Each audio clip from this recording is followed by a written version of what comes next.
Welcome back to the top 5 picks for May of 2021, the weekly price tracking series that we do. This month, we are tracking Refinable, Yield App, Exeedme, Aleph.im, and Offshift. Each of these basically we look at from an averaging in perspective. So I always talk about this with my monthly altcoin picks videos at the beginning of the month, basically where I explain the thesis, the narrative around all these picks. I'm not one of these people out here who's just saying buy at the beginning of the month, sell at the end of the month. That's the best way to get wrecked. Never have that. I want you to remove that way of thinking and apply really the tiered investment approach. You can find out more about that in the link I have down below in the description. It's under the must-watch videos. It's called the Global Investment Framework. I explain the tiered investment approach and really break down why you never want to have this black and white way of thinking where it's buy at the beginning of the month and sell at the end of the month, because that makes no sense. Literally, like if you think multiple steps deep on things, you start kind of understanding, okay, most people, the default that most people do is what you want to remove, okay? So typically, yes, there's room for Occam's razor when making decisions, but for planning, most people don't plan things. Most people just don't have an investment plan. Like they get into the cryptocurrency space and they think, oh, number is going to go up, so let me buy at the beginning of the month when this person says this is an undervalued pick and expect to sell at the end of the month. No. These projects that I pick, I do my own research. If you want to do your own research, there's a video link down below in the description, how to DYOR. I always recommend doing that so you can understand these picks in any investment class that I'm talking about. I don't just talk about crypto, talk about global investment sectors and understanding how you can properly really research and really dive into these projects to see if they want to be a long-term hold. Okay, so most of these, I have basically three ways that I break up basically asset allocation into an individual project. So when I'm looking at capital allocation, asset allocation, essentially I look at the three-pronged approach. Okay, so you have the tiered investment approach, which is basically averaging in throughout these weeks. That's why we do this weekly tracking series in the individual month. But with the kind of Trident approach, you have your average core position. So your core position is something that you are probably going to hold long-term. You average in and average out of. Ideally, you do not hold this asset if it's in the crypto space on an exchange. You're holding it in a wallet, okay? Your own individual wallet, ideally a cold storage wallet. I recommend Ledger. I have a link down below for them. But you have that. That's the first prong. The second prong is a short-term, you could say trading, swing trading portfolio, where maybe your time horizon is 6 months to a year, okay? So in cryptocurrency space, this is a lot more reasonable. A lot of people are just looking for, the maximum gains in this bull run, discounting the fact that the next bull run, they will have much better gains. Trust me, the next couple bull runs to come, that's kind of what I'm looking at. You can be tunnel vision just into this bull run if you're just looking to make quick cash. That's not what I'm really trying to do. I'm looking for long-term investments. And with that kind of middle portfolio, you can use it as trading to increase your long-term core position, okay? So you can use it to pull capital. I have a video on how to pull profits with altcoins. So you can use your swing trading portfolio basically to really increase the actual position average size. Again, this is in each individual project. And then also add to the third prong, which this third prong over here, this is my ring finger. I'm not flipping you guys off. This is the ring finger. Kind of the third prong in that approach is stablecoins. So if you're looking at a different asset class, obviously it would just be cash or something that is very, very liquid. So with stablecoins, at least you don't have that extreme volatility. So you can use something like USDC, hold this, but not hold this in general, hold it assigned for this individual project, if you believe in it. That's kind of how I do this with these monthly picks. I have many others that I'm tracking, on a monthly and a weekly time frame. But in the tracking series, these are the 5 that I picked, and I still absolutely love them. This week was an incredible opportunity, especially for Refinable, because it saw way too much hype. I talked about this in the original video, which again, you can go and watch. This is the original video for this top 5 low cap altcoins. I'm basically explaining all these theses. But in this part where I talk about Refinable, I talk about basically this narrative around NFTs on the Ethereum network and how, if an artist wants to come and you say, you're an artist, you do incredible work, but you're not making money. Let's maybe the NFT space could be an interesting play. Well, for them to just create anything on the Ethereum network as an NFT, it might cost more in fees than they would sell it for. So it might cost like $40 or $30 in fees.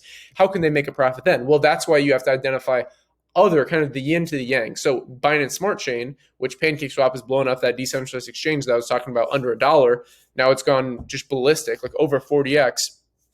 That project was kind of the same narrative, but in the DEX space, the decentralized exchange space. Now we look at the NFT category and you go, okay, if Rarible and let's say OpenSea and Nifty Gateway are all on Ethereum, well, Binance Smart Chain Binance Smart Chain with the BNB token, obviously the Binance exchange, should have an ecosystem play. So In my opinion, that is Refinable. That's what they're aiming to do. Now, it got a ton of hype because a lot of people were talking about them.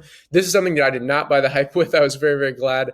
Again, when you expand out and have this long-term time horizon, you're able to average in. So you can kind of identify, okay, this speculative bubble, and then go, okay, when this thing kind of fizzles out, when it deflates a little bit, that's my entry position. And that's not my only entry position. Rather, I expect further dips. So if you enter in here, you can't panic when it keeps going lower. Ideally, you have that priced in. You should expect further pullbacks.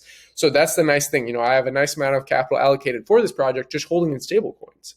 And I was able to average in a bit this week. Refinable, doing great on the weekly, in my opinion. Again, this is the beautiful thing about trading and understanding investing is you can make money when something goes up or goes down, and you can make money in a multitude of ways. So again, it's just all about building a strategy that you can stick with, removing emotion, applying logic and rationality to your investing. So with Refinable, this weekly chart, you may go, hey, wait a second, that doesn't look like it dropped that much. Well, when you compare it to last week, $3.28, it's down about, $1.28, $1.25, right around there. It's down to $1.97. Perfect. So good. If you bought that kind of top at $3.28, this is an interesting opportunity if you've applied what I've talked about with the tiered investing, with the Trident approach. $136 million market cap compared to the $224 million market cap of the week before. So again, identifying these picks at the beginning of the month, identifying, okay, is this cheap or is this expensive? That's what I look at. I just break it down with Austrian economics and just go, okay, can I just understand, remove kind of all the details and just go very, very basic for a second and go, was it cheap? Is it expensive?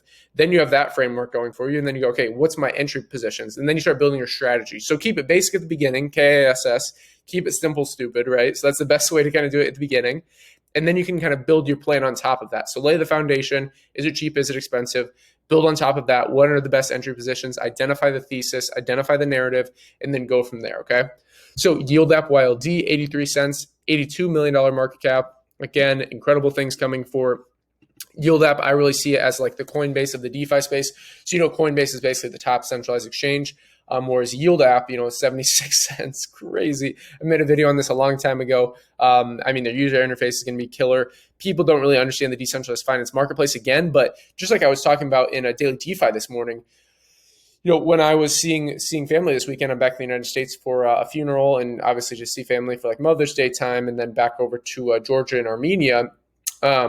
They only really like the people that are like in their 50s, even like late 40s, 60s that have like their 401k, their stock market account. They want to get into crypto. They see this kind of trend playing out. Obviously, they weren't that interested in it, in the bear market when I was interested in it. Now I'm kind of averaging out of the crypto market and putting some profits, at least small percentages of it, into small cap projects like Yield App. They only know how to use things like Coinbase. So Yield App is basically, like I said, the nice user interface where it's easy. You can hook everything up seamlessly. It's like Robinhood basically, except even less complicated with Coinbase. That's basically what Yield App is, but for the DeFi space. Okay, so that's basically, again, if you want to see a further breakdown, I'll talk about it in this video. And probably for each of these projects, to be honest, this month I will do detailed videos kind of updating you on why I picked each of these dedicated videos outside of this weekly tracking series. So typically, since I do 3 videos a day, I do daily DeFi. I do one video specifically focusing in on an altcoin project or maybe multiple altcoin projects, and then one on just global investment sectors in general. Could be in the crypto space. That's kind of the main focus now in this bull run, just because there's so much happening. And then toss in some macro and things like that every once in a while. So moving on to Exeedme, this is kind of the gaming play. You see this rise in Twitch streamers, people making a lot of money on this. And this is basically cutting out the middleman, is kind of how I view Exeedme, the people that kind of take the VIG, they take the kind of spread and, put money in their pocket without really helping the creator. This is basically giving the creator power. So I like that, cutting out the middleman. More decentralization is always a good thing. So about 78 cents market cap at $46 million. Let's see. So it started out the month at $52 million market cap. Now we're sitting at 46. Another great opportunity. It didn't dip that far, but I think I averaged in a little bit on a Monday, if I remember correctly. Let me see. If I can look at this weekly chart, I would be able to remember.